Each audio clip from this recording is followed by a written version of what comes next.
I really do feel like this game against the Commanders is going to come down to this guy right here, Jalen Hurts. A lot of Philly fans are going to get mad at me for what I'm about to say. First off, I'm a Jalen Hurts fan. I like Jalen Hurts, and I've been rooting for Jalen Hurts since he was at Alabama. Any of my friends who talk sports with me could tell you the same thing. I'm telling you the truth. But I think he needs to do more.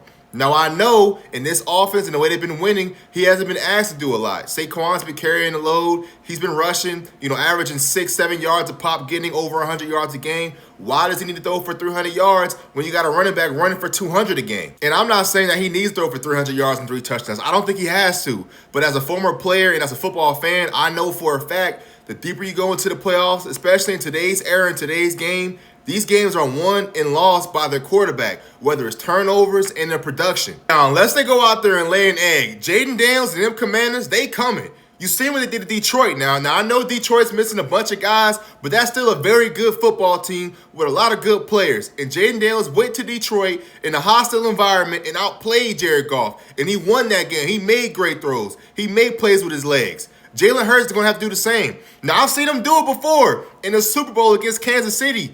But ever since that game, I know he's had spurts here and there, but especially this year, I haven't seen a whole lot of that. Now, I know it's his first year with the new offensive coordinator, Kellen Moore, so maybe he's just not a great fit in the offense just yet, or he's still trying to figure it out. But this game coming up this Sunday is going to come down to the quarterback play. And I'm going to tell you right now, that boy Jaden Daniels is coming ready to play. We all know Saquon Barkley's going to do his thing. He's going to run the ball. He's going to get his yards. But at some point, I believe the Commanders and their defense with Dan Quinn, they're going to neutralize him. They're going to contain him in some way or form. I'm not saying they're going to stop him because you can't stop Saquon Barkley. He's too good. But he's not going to win or lose in that game. It's going to be up to Jalen Hurts. So all that 100 yards passing for the whole game, he's going to have to show something. And if he can do that, I think they'll win this game. I know folks are going to say, well, Josh Allen threw for 137 yards. Mahomes threw for 177 yards. That's not the point. That was one game for those guys throughout a whole year in body of work. And to be honest, when you watch those two guys play, all three of those guys play, you know they don't look the same. They don't look the same at all. So let's not just compare stats only. And whether it's the new offensive coordinator,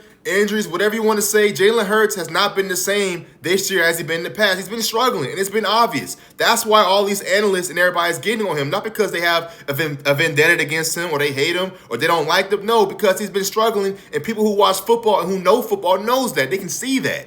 And then you take a look at his roster. You have a great O-line. You have Saquon Barkley. You have A.J. Brown. You have Devontae Smith. You have a really good tight end in Dallas Goedert. Why does he struggle so much sometimes? That's the thing that a lot of analysts can't seem to understand. No one thinks he's a bad quarterback. I don't think Jalen Hurts sucks. I don't think he's great. I think he's a pretty good quarterback. He's on the same tier, probably right below Dak Prescott. And the reason why I'm even talking about this is because I know he can do it. I know he can play the game. I've seen him do it, and I've seen him play at a high level. And as a fan, I want to see him do that because I'm a fan of Jalen Hurts. I want to see him go out there and have a great game. And I know he hasn't been asked to do much. That's just the way they play. They play at their own pace. But let's not sit here and accept the fact that our $200 million franchise quarterback is throwing for 100 yards, putting up Tommy DeVito stats. That's not acceptable. And like I said before, this game right here between him and the Commanders, it's going to come down to the quarterback play and whether he plays well or not. Because Jaden Daniels, he's hot right now. He's looking like one of the best quarterbacks, not only as a rookie for the rookie division, but in the whole entire league. And I'm saying that right now. He's one of the best quarterbacks in the league the way he's playing this year. So it's going to come down between quarterback play, and I'm super excited to see this game play because I'm a fan of Jalen Hurts, and I want to see him do well. And being from Richmond, Virginia, it's been a long time since we've seen the Commanders play any meaningful game. So I'm excited. What do you guys think?